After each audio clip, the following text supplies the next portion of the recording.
নমস্কাৰ মই আচলতে অপূৰ্ব জনাগ্ৰত আপোনাক সকলোকে স্বাগতম জনাইছো ডেষ্টিনি জাৰ্নিৰ অন্য এক ভিডিঅ'লৈ আৰু আজি এই ভিডিঅ'ত আলোচনা কৰিম আমি 2025 বৰ্ষৰ শনিদেৱৰ কুপদৃষ্টিত বা অশুভ দৃষ্টিত তিনিটা ৰাশিৰ বিষয় যি তিনিটা ৰাশিয়ে সজাগ হ'ব লাগিব সচেতন হ'ব লাগিব নিজৰ স্বাস্থ্যক লৈ অন্যথা তেওঁলোকৰ স্বাস্থ্যৰ ক্ষেত্ৰত বৰ এটা পজিটিভ নাথাকে বা তেওঁলোকৰ কষ্ট বেছি হ'ব গতিকে এনে কোন কেইটা ৰাশি আছে তাৰ বিষয়ে আলোচনা কৰাৰ আগত আপোনালোকৰ এটা সৰু অনুৰোধ যদি ফেচবুকত আমাৰ এই ভিডিঅ' চাইছে পেজটো ফলো কৰিবলৈ নাপাহৰিব আৰু ইউটিউবত চাইছে তেনেহ'লে চেনেলটো ছাবস্ক্ৰাইব কৰি কাষত থকা বেল আইকনটো প্ৰেছ কৰিবলৈ নাপাহৰিব যাতে অনাগত দিনত আমাৰ এষ্ট্ৰলজি ভিডিঅ'সমূহ আপুনি সহজে পায় বন্ধুসকল আপোনালোকে যদি আমাৰ সৈতে যোগাযোগ কৰিব বিচাৰে তেনেহ'লে স্ক্ৰীনত দিয়া এই নম্বৰটোত আপোনালোকে যোগাযোগ কৰিব পাৰে আৰু সমিধান ল'ব পাৰিব বন্ধুসকল আপোনালোকৰ এই তিনিটা ৰাশি যিকেইটাৰ কথা উল্লেখ কৰিম সেই তিনিটা ৰাশিৰ ভিতৰত যদি আপোনাৰ ৰাশি পৰে তেনেহ'লে আপুনি নিশ্চিতভাৱে সজাগ হ'ব চাওক 2025 বৰ্ষ এনেকুৱা এটা বছৰ য'ত শনিদেৱৰ ৰাশি পৰিৱৰ্তন হ'ব ৰাহু হ'ব কৰ্কট হ'ব বৃহস্পতি হ'ব চন্দ্ৰ সকলোৱে হ'ব চন্দ্ৰ বুধ মংগল শুক্ৰ সকলোৱে হ'ব গতিকে এনে এটা বছৰত আপোনাৰ প্ৰভাৱটো পৰিবই পজিটিভ হওক নেগেটিভ হওক বা প্ৰত্যেকজন ব্যক্তিৰ গাতে পৰিব কাৰণ 12টা ৰাশিৰ ওপৰতে প্ৰভাৱ পৰিব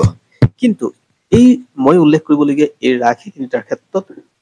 তেওঁলোকৰ ক্ষেত্ৰত সজাগ বেছি হ'ব লাগিব সচেতন বেছি হ'ব লাগিব স্বাস্থ্যক লৈ তেওঁলোকৰ ক্ষেত্ৰত স্বাস্থ্য পৰম সম্পদ বুলি তেওঁলোকে গণ্য কৰিব লাগিব অন্যথা তেওঁলোকৰ ক্ষেত্ৰত লোকচান হোৱাটো স্বাভাৱিক হৈ পৰে প্ৰথমে ক'ব বিচাৰিছো মেঘ ৰাশিৰ বিষয়ে যদি আপোনাৰ মেঘ ৰাশি হয় 29 মাৰ্চৰ পিছত আপোনাৰ স্বাস্থ্য আপুনি খুব বেছি কষ্ট পাব গতিকে এইখিনি সময়ৰ পৰা আপুনি সচেতন হ'বলৈ যত্ন কৰক স্বাস্থ্যক লৈ আপুনি সচেতন হওক আৰু এইখিনি সময়ত আপোনাৰ চিকিৎসালয় যাত্ৰাও আছে আপোনাৰ বেমাৰ আজাৰ টকা পইচা খৰচ হোৱাৰ পৰা আৰম্ভ কৰি সকলো ক্ষেত্ৰতে আপোনাৰ নিৰাশ হোৱাৰ সম্ভাৱনা আছে গতিকে স্বাস্থ্যই আপোনাৰ পৰম সম্পদ বুলি যদি ভাবে তেনেহ'লে এইখিনি সময় সজাগ হওক আৰু সচেতন হওক আৰু আপুনি কিছু কষ্ট বা তেনেকুৱা ধৰণৰ খুব বেছি হাৰ্ড কৰাৰ কিছু কামৰ পৰা বা য'ত আপোনাৰ স্বাস্থ্য অৱনতি ঘটে তেনেকুৱা কামৰ পৰা আপুনি পাৰিলে ৰেহাই লওক এইখিনি সময় আপোনাৰ কাৰণে বৰ এটা পজিটিভ নহয় গতিকে স্বাস্থ্যক লৈ এইখিনি সময় আপোনাৰ কাৰণে কষ্টকৰ হোৱাৰ স্বাভাৱিক কথা দ্বিতীয়টো ৰাশি হৈ গ'ল সিংহ ৰাশি যদি আপুনি সিংহ ৰাশিৰ ব্যক্তি হয় তেনেহ'লে এইখিনি সময় আপোনাৰ স্বাস্থ্য বৰ এটা পজিটিভ নহয় শনিদেৱ আপোনাৰ অষ্টমত গমন কৰিব আৰু অষ্টম হাউচটো হ'ল মানুহৰ জীৱন মৰণ বা আয়ুসৰ লগত জড়িত এক্সিডেণ্টৰ লগত জড়িত গতিকে বৰিহা দুখ পোৱাৰ পৰা আৰম্ভ কৰি আপোনাৰ ক্ষেত্ৰত কিছু সজাগ হ'ব লাগিব আৰু যিবিলাক আপোনাৰ বংশগত ৰোগ পুৰণিকলীয়া ৰোগ সেইবিলাকৰ আপোনাক কিন্তু সমস্যাত পেলাব পাৰে তাৰ পিছৰ ৰাশিটো হ'ল আন এক ৰাশিৰ কথা ক'ব বিচাৰিছো আৰু শেষ হ'ল তুলা ৰাশি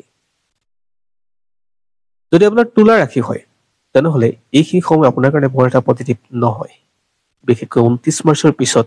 আপোনাৰ ক্ষেত্ৰত সমস্যা আহিব সৰু সৰু বেমাৰবিলাকে আপোনাক সমস্যাত পেলাব গতিকে আপুনি সাৱধান হোৱাটো স্বাভাৱিক কথা যদি সাৱধান নহয় তেনেহ'লে আপোনাৰ ক্ষেত্ৰত হস্পিটেললৈ যাত্ৰা আৰম্ভ হ'ব খা খৰচ আপোনাৰ বৃদ্ধি হ'ব কষ্ট বেছি বৃদ্ধি হ'ব গতিকে এইখিনি সময় আপুনি সজাগ হ'লেই যথেষ্ট হ'ব আৰু সমান্তৰালকে আপোনাৰ এই শনিদেৱৰ অশুভ দৃষ্টিৰ পৰা মুক্তি পাবলৈ হ'লে আপুনি শনি মন্দিৰ নিয়মিত দৰ্শন কৰিবলৈ লওক প্ৰত্যেক শনিবাৰে সন্ধিয়া আপুনি শনি মন্দিৰ দৰ্শন কৰিবলৈ লওক আৰু দ্বিতীয়তে তাত গৈ আপুনি মিঠাতেলৰ চাকি জ্বলাওক আৰু তাত তিল দিবলৈ যত্ন কৰিব শনিৰ মন্ত্ৰ উচ্চাৰণ কৰিব আৰু আপোনাৰ কাৰণে লাভান্বিত হৈ পৰিব গতিকে 2025 বৰ্ষত এই ৰাশিকেইটাৰ ব্যক্তিয়ে 29 মাৰ্চৰ পিছৰ পৰা সমস্যাত পৰাৰ যোগ আছে গতিকে আপুনি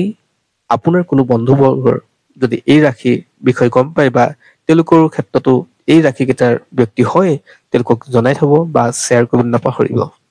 ধন্যবাদ পুনৰ অনেক ভিডিঅ'ত আপোনাক সকলোকে লগ পাম